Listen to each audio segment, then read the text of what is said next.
के धामरो थाना क्षेत्र के अंतर्गत ग्राम दुधी स्थित पुराने हाईवे होटल पर देह व्यापार संचालित होने की सूचना पर थाना प्रभारी प्रवीण ठाकरे के नेतृत्व में महिला उप निरीक्षक दीपिका बामनिया सहित पुलिस ने दबिश देकर 2 कस्टमर, 1 दलाल और 2 युवतियां मिली। इस दौरान छापेमारी कार्यवाही कर आपत्तिजनक सामग्री के साथ 2 लोगों को देह व्यापार में लिप्त होने से गिरफ्तार किया। दरअसल मुखबरी की सूचना के आधार पर कार्यवाही करते हुए पुलिस ने मुख्य आरोपी दलाल देवेंद्र सिसोदिया को भी गिरफ्तार कर लिया है, जो कथित रूप से अवैध वेश्यावृत्ति का संचालन कर रहा था। संपूर्ण मामले में आगे जांच जारी है। दबिश के बाद इलाके में हड़कंप मच गया।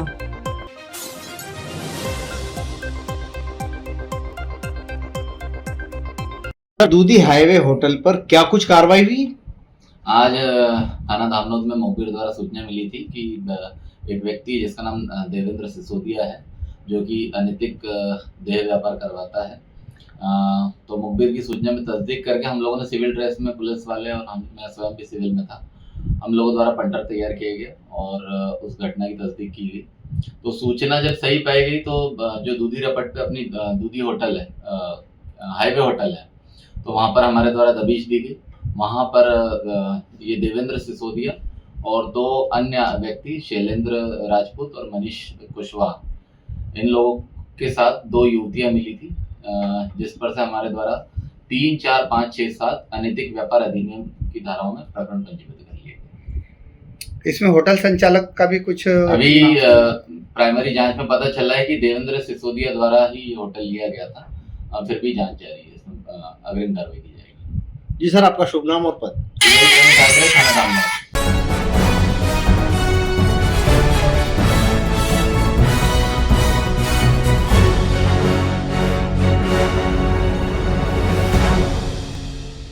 बड़वानी जिले के ठीकरी ग्राम बरू फाटक में जल निगम विभाग के द्वारा बनमर्जी का कार्य किया जा रहा है।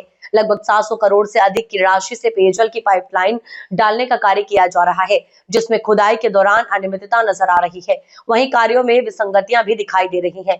कार्य को लेकर ठेकेदार के द्वारा मनमानी तरीके से काम किया जा रहा है। एक और वन विभाग के मुनारे को भी क्षति पहुंचाई जा रही है। वहीं ग्राम पंचायत बरू फाटक के सरपंच प्रतिनिधि जगदीश मुजालदे ने जानकारी देते हुए कहा कि मेरी ग्राम पंचायत बरू फाटक में किए जा रहे कार्य की अनुमति लिए बगैर ही पंचायत की भूमि को खोदा गया है। जिससे ग्राम पंचायत में डल रही पेयजल लाइन से ग्रामीण परेशान हो रहे हैं, जिससे ग्राम पंचायत पेयजल की पूर्व में डली हुई पाइपलाइनों को जगह जगह से क्षति पहुंचाने का कार्य किया गया है, जिससे ग्राम के सरपंच प्रतिनिधि जगदीश मुजालदे ने नाराजगी जाहिर की है। आपको बता दें कि जिस कंपनी ने इस पूरी योजना का ठेका लिया है, उस कंपनी के प्रोजेक्ट मैनेजर से ग्राम पंचायत सरपंच प्रतिनिधि की शिकायत पर हमने खबर के वर्जन के लिए जानकारी लेनी चाहिए, तो उन्होंने 2 टूक जवाब दिया कि हम कोई जानकारी नहीं देंगे। जानकारी अगर आपको लेना हो तो जल निगम से लो। अब हमारी जब जल निगम अधिकारी जितेंद्र राणावत से बात हुई तो उन्होंने कहा कि हमारे पास हर विभाग की परमिशन ले रखी, लेकिन जब हमारे प्रतिनिधि ने पूछा कि आपने वन विभाग से अनुमति ली है क्या, तो उन्होंने कहा कि बरू फाटक में कोई वन विभाग की जमीन नहीं है। जब उनको बताया गया कि आपके जल निगम ठेकेदार के द्वारा वन विभाग की मुनार को क्षति पहुंचाई है, तो विभाग की जमीन तो है, तो फिर वन विभाग आप पर कार्यवाही करेगा। तो राणावत ने 2 टूक में जवाब दिया कि हम कार्यवाही से निपट लेंगे। वहीं वन विभाग के अधिकारी दबी जुबान में कह रहे हैं कि हमसे कोई परमिशन नहीं ली गई है। वहीं जल निगम विभाग के द्वारा लोहे के पाइपों की कटिंग भी की जा रही है, जिसमें LPG गैस सिलेंडर का इस्तेमाल किया गया है। क्या ये उचित है? जिससे प्रतीत होता है कि सरकार की इस करोड़ों रुपए की पेयजल लाइन में भारी अनियमितताएं सामने आ रही हैं, जिसमें अगर इस योजना में अगर अधिकारी ही लापरवाही करेंगे तो लगता है ये जल निगम का सपना ग्रामीणों का अधूरा ही रह जाएगा। वहीं ठेकेदार द्वारा पाइपलाइन डालते समय भी कार्य में अनियमितता देखी जा रही है, जिसकी ग्रामीणों ने जांच करने की बात भी कही है। वहीं कार्य को लेकर इतिश्री की जा रही है। जगदीश मुजालदे। कहाँ रहते हो? बड़सलाई बरू फाटक। किस पद पर है आप? सरपंच प्रतिनिधि। क्या यहाँ पे कुछ पाइपलाइन का कार्य चल रहा है बरू फाटक में? हाँ, अभी 5-6 रोज से जल निगम के द्वारा कार्य किया जा रहा है। वो बिना ग्राम पंचायत की परमिशन से निर्माण किया जा रहा है और न कोई ग्राम पंचायत से संपर्क किया है। और जो कार्य चल रहा है पाइपलाइन से गांव के जो ग्राम पंचायत की जो संपत्ति है, पाइपलाइन है, वो सब क्षतिग्रस्त हो रही है। और हमने उनसे बहुत से निवेदन किया है कि इसको बाईपास निकालो, तो वो उसके कोई सुनने के लिए तैयार नहीं है। और गांव में बहुत सारी समस्याएं उत्पन्न हो गई है। क्या पंचायत की कोई अनुमति वगैरह ली गई है? नहीं ली गई है। पंचायत से कोई अनुमति नहीं ली? नहीं, और कोई संपर्क भी नहीं करा। अच्छा, और पाइपलाइन डाले जा रहे हैं? पाइपलाइन डाले जा रहे हैं। तो इसमें कितना नुकसान का आकलन किया है अभी? पाइपलाइन पीएचई विभाग के द्वारा जो करी गई है कम से कम वो 1 से 1.5 किलोमीटर पूरी तरह से क्षतिग्रस्त हो चुकी है। और कुछ नुकसान हुआ है क्या? ग्राम पंचायत की पाइपलाइन भी वो भी जीर्ण शीर्ण हो गई है। अच्छा। उसका भी नुकसान हुआ है। और सड़क वगैरह भी खोदी गई है? हाँ, सड़क भी अस्त व्यस्त कर रहे हैं सब। ऐसा तो उसको कोई मतलब सुधार कार्य कुछ किया जा रहा है? मौखिक रूप से हमने बात करी है। मौखिक रूप से अधिकारी, जल मिशन के अधिकारी आए हैं, मौखिक रूप से हमको आश्वासन दे रहे हैं अच्छा कि हम ये पूरी पाइपलाइन नहीं करवा के देंगे हम। अच्छा, लिखित तौर पे कोई दिया नहीं, लिखित में हमको नहीं दिया। क्या नाम है सर आपका? जयेश राणावत, किस पद पर पदस्थ है सर? महाप्रबंधक। जल निगम। सर ये जो जल निगम के द्वारा जो काम किया जा रहा है लक्ष्मी कंपनी के द्वारा, इसमें सर कहीं ना कहीं सरपंच के द्वारा बताया जा रहा है कि हमसे कोई परमिशन नहीं ली गई है, ना हमको कोई इस बारे में जानकारी है। हमारी 1 किलोमीटर की पाइपलाइन तोड़ दी है। सरपंच जी से मेरी खुद बात हुई है। मैं पर्सनली 2 बार गया हूँ, दोनों बार काम भी देख रहा हूँ। हमारा एक आदमी, विभाग का आदमी वहाँ खड़ा रह रहा है कंटिन्यू, और उनका जो भी अगर लाइन टूटेगी तो वो लाइन सुधार करके देंगे, जैसी पूर्व की स्थिति ऐसी कंप्लीट करके देंगे। उनका कहना है कि मुझे मौखिक रूप से बोला गया है, कोई लिखित में नहीं। तो मौखिक रूप से क्या होगा? मौखिक अधिकारी ने बोला तो उससे क्या फर्क पड़ गया? साइट पे गए, अनुबंध में है, उसको काम करके देना, वैसा करके दे ही रहे हैं, सभी जगह ठीक करके दे रहे हैं। कहीं पे भी डैमेज होता तो न वन विभाग से परमिशन ली गई, वन विभाग से जहाँ जरूरी है वहाँ सभी जगह परमिशन ली गई है। पीडब्ल्यूडी की जो परमिशन दी गई थी वो 7वें महीने की थी और 15 दिन के लिए थी। वो परमिशन भी निरस्त हो चुकी है। ऐसा कुछ नहीं है, परमिशन के आधार पे ही काम करते हैं, और हम लोग लाखों रुपए जमा करा रहे हैं पीडब्ल्यूडी और सभी डिपार्टमेंट से विधिवत परमिशन लेके ही काम किया जा रहा है। खजूरी फाटे से लगाकर जो हाईवे जुड़ता है वहां पर अगर पाइपलाइन डाली जा रही है उसके ऊपर 1 मीटर पाइप के ऊपर मिट्टी होना चाहिए, लेकिन वहाँ ऐसा कोई पॉइंट नहीं है। हमारे एसक्यूसी और टीपीआई के सारे लोग साइट पे रहते हैं और सारा ऑनलाइन ही रिकॉर्ड मेजरमेंट होता है। अगर कहीं टेक्निकली रूप से कम होगी तो कम ही रिकॉर्ड की गई होगी। एवरेज टेस्टिंग भी नहीं की जा रही है अभी तो? हर जगह टेस्टिंग की जाती है। ठीक है।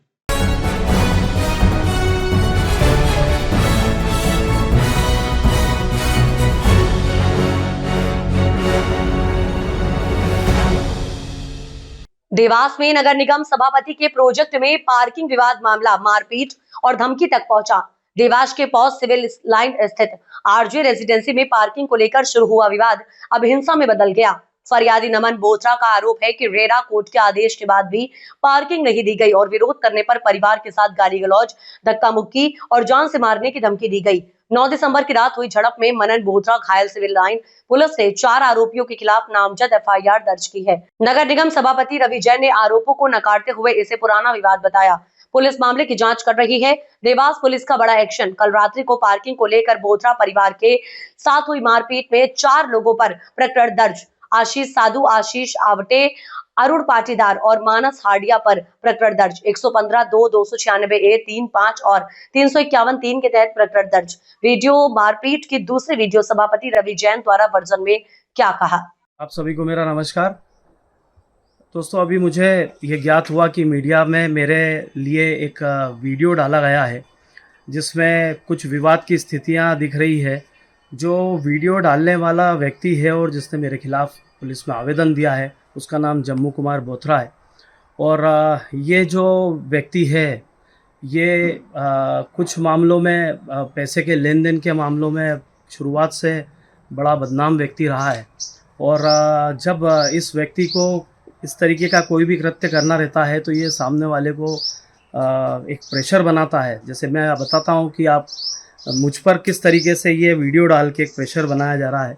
वो ये है कि मैंने और मेरे भाई ने, मेरा एक इलेक्ट्रॉनिक शोरूम है, वहाँ के जो इस शख्स ने वहाँ से जो खरीदी करी थी इसके चेक बाउंस हुए हैं और मेरा इस पे केस चल रहा है। इस पे 138 का केस है जिसमें ये जमानत भी करा चुका है और न्यायालयाधीन है भी केस। वो उस केस से बचने के लिए, उस केस के मैं विड्रॉ कर लूँ, उस दबाव को बनाने के लिए ये हमेशा इस तरीके का कोई ऐसा एक्शन लेने की कोशिश करता है जिससे कि मैं दबाव बनाऊं। पर निश्चित ही मैं इन सब दबाव में आने वाला व्यक्ति नहीं हूँ। और जिस तरीके से इन्होंने मुझे बदनाम करने की कोशिश करी है, और इसमें आप देखेंगे कि एक वीडियो मेरा 2024 का कोई एक वीडियो है, वो भी वीडियो इन्होंने मारपीट का वीडियो है वो सर्कुलेट करा। और कल आज ये थाने में इन्होंने जाके आवेदन दिया है कि नशाखोरी में लोगों ने मारपीट करी। ये मेरे जो वीडियो डाला है ये मेरे घर का वीडियो है, अपने घर में कोई मारपीट नहीं करता। इनका किसी मानस हाडिया से विवाद है, इन्होंने किसी की उसकी पार्किंग पे कब्जा कर रखा था, उन 2 लोगों का ये विवाद था। पर चूंकि 138 का केस मेरी तरफ से दायर है, इसलिए इसने इस मौके को भुनाया है और ये एसपी साहब के भी समक्ष गया। हालांकि जो मानस हाडिया जिसका ये नाम ले रहा है वो खुद भी एसपी साहब के वहाँ पर रिपोर्ट डालने गया है।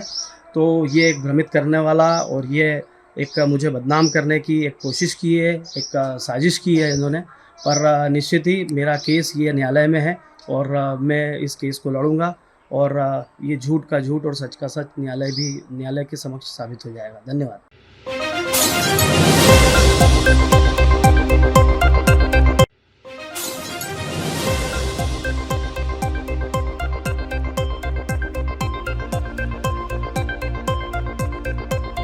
बड़ी खबर आपको बता दें, मुरैना से आ रही है। सड़क दुर्घटना में मृत पुलिस अधिकारियों को दी श्रद्धांजलि। मुरैना पुलिस के यह सभी जवान बालाघाट से ड्यूटी कर सड़क मार्ग से लौट रहे थे वापस। सागर जिले के बांदुरी थाना क्षेत्र अंतर्गत दिवस हुई थी सड़क दुर्घटना। पोस्टमार्टम के बाद बीती रात सभी 4 शव लाए गए मुरैना पुलिस लाइन में सभी मृत जवानों को पुलिस अधिकारी, गणमान्य नागरिक एवं जन सामान्य द्वारा दी जा रही श्रद्धांजलि। घायल राजीव चौहान को कल सागर से दिल्ली किया गया था एयरलिफ्ट। दिल्ली के सरगंगा रामा हॉस्पिटल में चिकित्सकों की देखरेख में हो रहा है उपचार। पुलिस अधिकारियों ने कहा कि हालत बनी हुई है स्थिर। मध्य प्रदेश पुलिस महानिदेशक कैलाश मकवाना भी ले रहे हैं निरंतर जानकारी। सभी जवानों को आज होगा अंतिम संस्कार। मुरैना जिले में 2 तथा भिंड जिले में 2 का परिजन करेंगे अंतिम संस्कार। मुरैना बेटी की पुलिस में शोक व्याप्त अंतिम संस्कार के लिए परिजनों को दी राहत राशि। मुरैना पुलिस लाइन में श्रद्धांजलि देने के बाद सभी शवों को सम्मान पूर्वक उनके घर भेजा गया। डॉग मास्टर विनोद शर्मा जौरा निवासी के घर सम्मान पूर्वक जौरा पुलिस ने सलामी के साथ उनकी अंतिम यात्रा निकाली। अंतिम यात्रा में जौरा विधानसभा विधायक पंकज उपाध्याय भी साथ दिखे। हादसा का बताया था, ये बताया कि हादसे में कैजुअलिटी हो गई है या फिर घायल है क्या?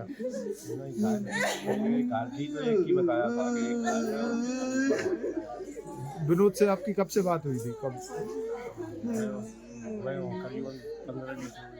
क्या हुई थी? लास्ट बार बात हुई थी तो क्या बात हुई थी? क्या कह रहा था? हुई थी बहुत अच्छा, सब रगड़ रहते हैं तो बात हुई आपकी और कब कैसे पता चला पुलिस के लिए? विनोद भाई साहब से मेरी 2 दिन पहले बात हुई थी। भाई साहब से मैंने पूछा था, भाई साहब आपको काफ़ी समय ड्यूटी हो गया, अब कब लौट रहे हैं वापस? तो उन्होंने बोला कि 2 दिन बाद जहाँ से रिलीव हो रहे हैं तो हम अपने द्वारा पोस्टिंग भिंड पहुँच जाएंगे। उन्होंने बोला कि यहाँ से निकलना होगा, देखो कब निकलते हैं, रात में या सुबह। इतनी मेरी बात हुई थी 2 दिन पहले। फिर अचानक सुबह करीबन 6-7 बजे के बीच में एक कॉल आया पुलिस प्रशासन की तरफ से कि ऐसे ऐसे वैन का एक्सीडेंट हो गया और जो विनोद जी के यहाँ से बोल रहे हैं कि यहाँ बोल रहे हैं कि वो कुछ घायल हैं, आप जल्दी आ जाइए, ऐसा कुछ उन्होंने बताया। हो सकता है सारी चीज़ें नहीं बताना चाह रही थी क्योंकि एकदम ये बात बताएं तो शायद आदमी घबरा भी जाता है। तो कहाँ के लिए बुलाया आपको? ये उन्होंने बताया मुझे सागर से पहले मालथौन करके जगह है वहाँ पर, कि आप वहाँ आ जाइए। वहाँ पहुँच के ही आपको पता चला? नहीं, उससे पहले फ़ोन पर उन्होंने बता दिया था कि ऐसी ऐसी घटना घट गई है, आप आ जाइए।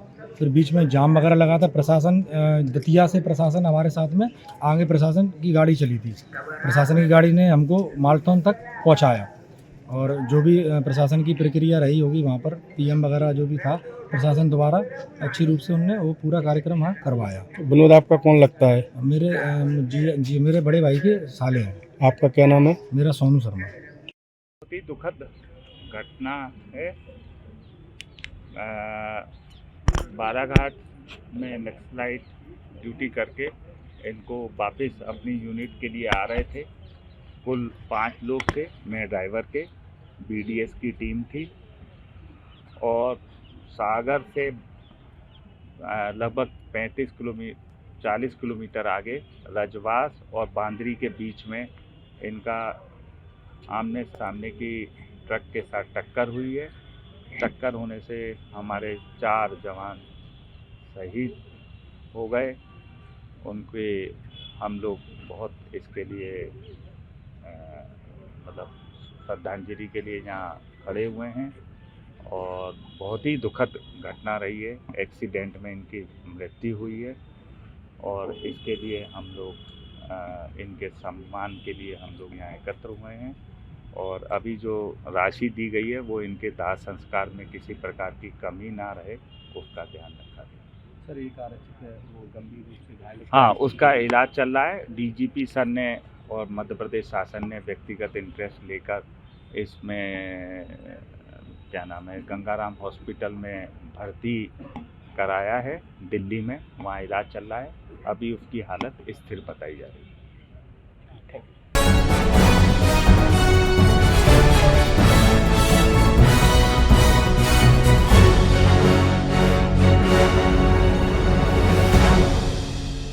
पिपलिया मंडी सावरिया मेंस पार्लर के संचालक राहुल पिता कारूलाल सेन उम्र 29 वर्षीय निवासी बांसखेड़ी थाना नारायणगढ़ ने थाने में पहुंचकर अपने ससुराल पक्ष पर मारपीट और धमकी देने का आरोप लगाते हुए रिपोर्ट दर्ज कराई है। फरियादी राहुल ने बताया कि उसकी शादी पानपोड़ी निवासी छगनलाल की बेटी कविता सेन से 2 वर्ष पूर्व हुई थी, लेकिन विवाह से उसके ससुराल वाले खुश नहीं थे और इसी बात को लेकर लंबे समय से नाराजगी चल रही थी। 8 दिसंबर की रात करीब 8:30 बजे राहुल अपनी दुकान मोजिक मोबाइल के पास महामाया चौराहा स्थित सावरिया मेंस पार्लर पर मौजूद था। तभी उसके ससुराल पक्ष के हरीश पिता प्रदीप सेन, अर्पित पिता प्रदीप सेन और प्रदीप पिता तुलसीराम सेन दुकान में आए और शादी को लेकर उससे अभद्र एवं अश्लील गालियां देने लगे। विरोध करने पर ईश्वरलाल पिता छगनलाल पिता रघुनाथ और दिलखुश पिता गोपाल सेन भी मौके पर पहुंचे और सभी ने मिलकर राहुल के साथ हाथ मुक्कों से मारपीट की। घटना के दौरान राधाबाई पति छगनलाल और रामकन्या बाई पति तुलसीराम ने भी गाली गलौज करते हुए थप्पड़ मारे। मारपीट देखकर दुकान में मौजूद ग्राहक भोला माली और प्रकाश सेन ने बीच बचाव किया। जाते समय आरोपियों ने राहुल को जान से मारने की धमकी दी थी। पूरी घटना दुकान में लगे सीसीटीवी कैमरे में रिकॉर्ड हो गई। पुलिस ने फरियादी की रिपोर्ट पर आरोपियों के खिलाफ मारपीट, गाली गलौज और जान से मारने की धमकी का प्रकरण दर्ज कर जाँच शुरू कर दी है। नाम राहुल सेन है। हाँ। मैं बांसखेड़ी से आता जाता हूँ। मेरी खुद की शॉप है यहाँ पिपलिया मंडी। मेरा रोज का आना जाना रहता है। मेरी 2 साल पहले शादी हुई थी रजामंदी से या अपने पानमोड़ी में। हमारा जो भी मैटर था वो निपट गया था 2 साल पहले ही। दोनों समाज के थे। फिर उन्होंने क्या रंजिश रख के ने परसों सोमवार को रात को 8:30 बजे करीबन 7-8 आए और मुझे दुकान में अकेला देखे मुझे मारा। उसी बात को लेकर मैं आवेदन देने आया था यहाँ पे। कौन लोग आए थे मारपीट करी? किस तरह मारपीट करी? वो ससुराल वाले आए थे उधर से। 6 तो लोग थे और 2 लेडीज थी। 6 के नाम है छगनलाल, हरीश, अर्पित, प्रदीप सेन, दिलखुश। क्या चाहते हैं आप?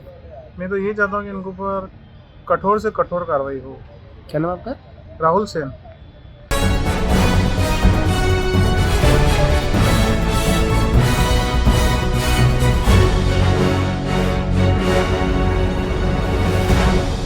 शाजापुर में अखिल विश्व गायत्री परिवार शांति कुंज हरिद्वार के दिव्य संरक्षण व गायत्री शक्तिपीठ के तत्वाधान में स्थानीय श्री राम स्मृति स्वास्थ्य उपवन हर्बल गार्डन गरासिया घाट पर आयोजित 9 कुंडीय गायत्री महायज्ञ व प्रज्ञा पुराण कथा को लेकर मंगल कलश यात्रा व नशा मुक्ति जन जागरण रैली निकाली गई।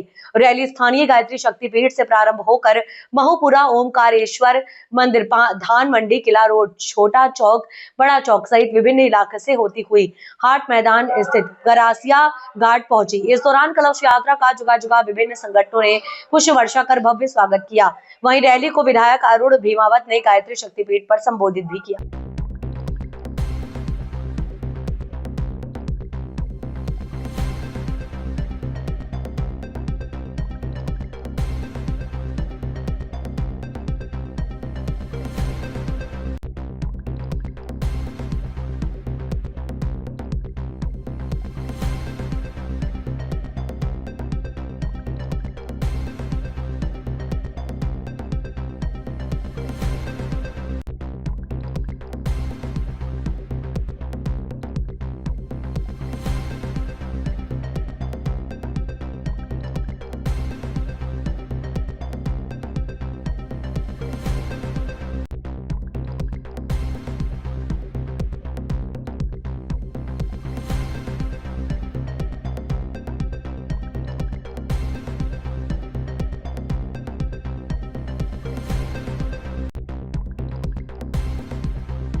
उमराली एकलव्यवासी विद्यालय में हुए घटनाक्रम पर बोले भील सेना संगठन संस्थापक शंकर बामनिया। कहा, जब शिक्षा विभाग में शिक्षक ही सुरक्षित नहीं तो बच्चों का क्या हाल होगा। अलीराजपुर जिले में शिक्षा व्यवस्था की बहाली को लेकर भील सेना संगठन संस्थापक शंकर बामनिया ने शासन प्रशासन पर सवाल उठाते हुए कहा कि कल अलीराजपुर जिले के उमराली एकलव्य आवासीय विद्यालय में जो घटना घटित हुई उससे ऐसा लग रहा है कि जब इतने बड़े स्कूल में प्राचार्य की मनमानी से शिक्षक परेशान है, कलेक्टर के सामने फूट फूट कर रो रहे हैं, तो वहाँ बच्चों की हालत क्या होगी। शंकर बामनिया ने कहा, जब से सहायक आयुक्त संजय परवाल कुर्सी पर बैठे सबसे ज्यादा घटनाएं घटित हो रही हैं। तत्काल इनके खिलाफ कार्रवाई हो नहीं तो आदिवासी समाज उग्र आंदोलन करेगा। जैसे कि हाल ही में कल एक घटना एकलव्य स्कूल उमराली की आई है, जिसमें आप सब लोगों ने सोशल मीडिया हो, प्रिंट मीडिया सबके माध्यम से देखा होगा कि कलेक्टर मैडम के सामने जिस प्रकार आदिवासी समाज के बच्चे वहाँ गिड़गिड़ा रहे थे, रो रहे थे। उनको जो भोजन में कई प्रकार के जो कुछ मिले हुए खिलाने का प्रयास कर रहे थे, तो उन्होंने उसका विरोध करा कि हम लोग इससे बीमार हो सकते हैं, या जो खराब सड़ा हुआ भोजन खिलाने का प्रयास कर रहे हैं। तो वहाँ की प्रिंसिपल मैडम कहती है कि इसमें तो प्रोटीन मिलती है और इससे आप मजबूत होंगे। ऐसा कहकर आदिवासी समाज के बच्चे तो कुछ भी खा लेते हैं और उनसे ताकत मिलती है। तो मैं मैडम, प्रिंसिपल मैडम को भी आप लोगों के माध्यम से ये कहना चाहता हूँ, क्या आदिवासी समाज के बच्चों को क्या समझ रखा आप लोगों ने? क्या आप उस प्रकार का भोजन करके या आप खुद खा के देखिए तो आपके शरीर में ताकत आती कि नहीं। और मैं कलेक्टर मैडम से ये मांग करता हूँ कि जिस प्रकार से अलीराजपुर जिले के अंदर जो अनेक हॉस्टलों के अंदर कहीं न कहीं पूरे जिले में आए दिन घटना घटती है, कोई बच्चे बीमार हो रहे हैं तो कोई वहाँ पे स्टूडेंट परेशान हो रहे हैं, तो वहाँ प्राचार्य से, बड़े अधिकारी से वहाँ के शिक्षक परेशान हो रहे हैं। हाल ही में आपने भी देखा होगा सोशल मीडिया में किस प्रकार से प्राचार्य के नाम से उमराली के अंदर जो वहाँ के टीचर पढ़ाने वाले बिल्कुल रो रहे हैं। आप उस दृश्य को देखोगे तो आपको भी ऐसा लगेगा कि नहीं, वास्तविक उनके साथ गलत हो रहा है। मैं तो यहाँ के जो एसी साहब बैठे हैं परवाल जी, उनसे भी कहना चाहता हूँ, कब तक आप भी चुप रहोगे? क्या आप लोग इस पर लेन देन करते हो या क्या करते हो? जो आपके कार्यकाल में अलीराजपुर जिले में शिक्षा का बदतर से बदतर हालत हो रही है, चाहे हॉस्टल का मामला ले लो, स्कूलों का मामला ले लो। क्या कारण है जो मतलब ना आप ध्यान दे रहे हो, ना यहाँ के शासन प्रशासन और यहाँ के जो भी अधिकारी कर्मचारी इस पर ध्यान नहीं दे रहे। मैं तो यूँ चाह रहा हूँ कि आपके माध्यम से, चैनल के माध्यम से ये कहना चाह रहा हूँ कि कलेक्टर मैडम को जो एसी साहब है उन पे भी तत्काल जांच होना चाहिए और कार्रवाई करना चाहिए, क्योंकि उनके ही कार्यकाल में इस प्रकार क्यों हो रहा है। पूर्व में तो आज तक हुआ नहीं, और वो भी सिर्फ और सिर्फ अलीराजपुर जिले में। तो मैं आप लोगों के माध्यम से यही कलेक्टर मैडम को चाहता हूं कि अगर यह तत्काल इन पर कार्रवाई करें और मैडम खुद जांच करें, क्योंकि उनके सामने की घटना है। आज देखिए बच्चे किस प्रकार रो रहे थे। अगर इस प्रकार नहीं हुआ तो आने वाले समय में आदिवासी समाज सब मिलकर बड़े आंदोलन की ओर चेतावनी आप शासन प्रशासन को हम दे रहे हैं, क्योंकि आदिवासी समाज के बच्चा बेटी बेटे को उनके भविष्य के साथ खिलवाड़ कर रहे हैं।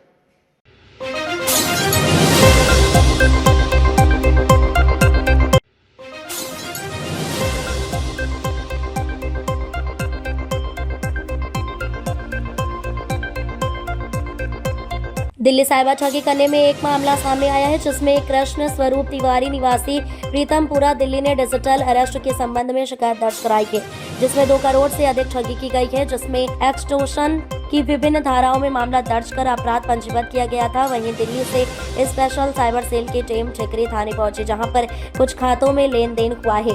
वहीं ठिकरी के 2 युवकों का नाम सामने आ रहा है, जिसमें एक युवक के खाते में करोड़ों रुपए का लेन देन हुआ है। दिल्ली पुलिस के अनुसार एक 78 वर्षीय बुजुर्ग से साइबर ठगी का मामला है, जिसमें उनसे 2 करोड़ 19 लाख रुपए की मांग करते हुए बैंक में डलवाई। आगे इस खाते को लेकर और भी शिकायत सामने आई है, जिसमें लगभग 8 करोड़ रुपए इस खाते से लेन देन हुआ है। पुलिस ने इस मामले की गंभीरता को लेकर पुलिस की साइबर सेल ने जांच शुरू की। गुरुवार की सुबह तड़के दिल्ली पुलिस ने ठिकरी थाना पर आकर ठिकरी नगर के 2 युवकों को दिल्ली के साइबर सेल पुलिस ने पकड़ा। वहीं ठिकरी थाना लाकर आरोपियों से पूछताछ की गई और साथ ही कुछ अन्य लोगों की तलाश जारी है। आरोपियों को अंजर न्यायालय पेश किया गया है। सर, 2 लड़कों को दिल्ली पुलिस के द्वारा गिरफ्तार किया है, क्या मामला? कल दिनांक 10 दिसंबर 2025 को दिल्ली स्पेशल सेल की टीम ने थाने पर आकर सूचना दी कि एक कृष्ण स्वरूप तिवारी निवासी प्रीतमपुरा दिल्ली द्वारा FIR प्राप्त हुई है डिजिटल अरेस्ट से संबंधित, जिसमें एक्सटॉर्शन की धाराओं में अपराध पंजीबद्ध किया गया था। और इन्वेस्टिगेशन के लिए वो ठिकरी आए थे।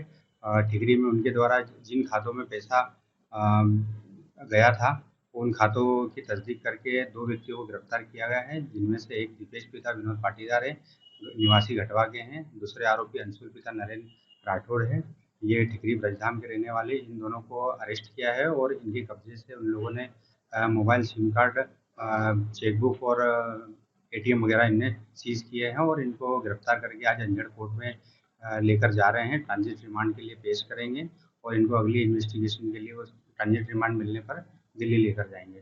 ठीक है।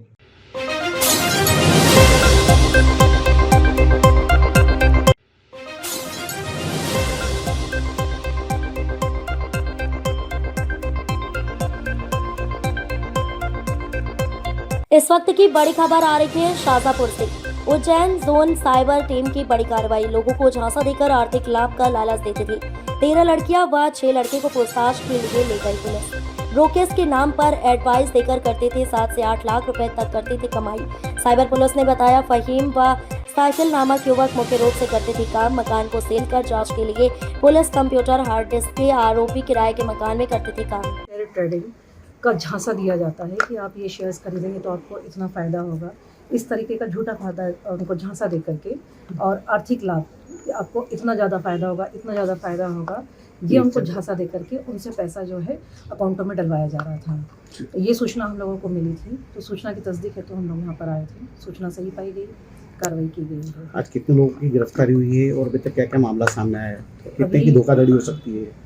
अभी क्या है, बैंक स्टेटमेंट आना बाकी है, बैंक से जानकारी लेंगे। इन लोगों ने जो अकाउंट दिए हैं उनको वेरीफाई किया जाएगा और करीबन 13 लड़कियां हैं, 6 लड़के हैं। अभी उनसे पूछताछ जारी है। पूछताछ करने के बाद में अग्रिम कार्रवाई की जाएगी। कुल कितनी ठगी की गई थी, कुछ इसका फिगर प्राथमिक तौर पे सामने आया? इन लोगों से जो पूछताछ हुई है फहीम से और साहिल से, तो इनके द्वारा बताया गया है कि महीने में तकरीबन ये लोग 7-8 लाख का जो है ट्रांजेक्शन लोगों से करवा सकते थे, पर इसका भी वेरिफिकेशन किया जाएगा। कितने समय से फर्जी सील और फर्जी जो है उनका उपयोग, अकाउंट का उपयोग किया जाता था, ऐसी भी सूचना मिल रही है जी।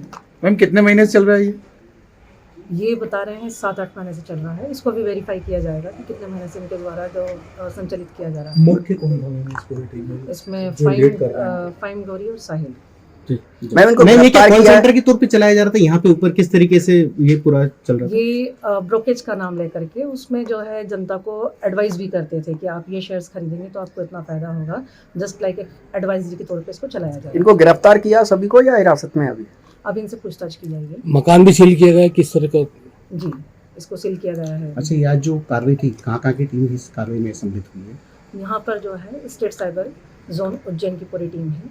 उसमें जो है हम लोगों को जब सूचना प्राप्त हुई थी तो हमारे वरिष्ठ अधिकारियों को अवगत कराया गया था। SP सर हैं, DIG सर हैं, सभी लोगों को अवगत करा के फिर हम लोगों द्वारा कार्रवाई। स्थानीय पुलिस की क्या भूमिका रही कार्रवाई में? मैडम, स्थानीय पुलिस की भूमिका भी इसमें सामने आ रही है। किस तरीके के ये जो पूरा चल रहा है यहाँ पे, स्थानीय पुलिस की भी उसमें नो कमेंट्स। तो इसमें साइबर पुलिस ही थी, STF वगैरह कुछ और नहीं, ये मेरी पूरी टीम जो है स्टेट साइबर की है। ठीक, थैंक यू सर।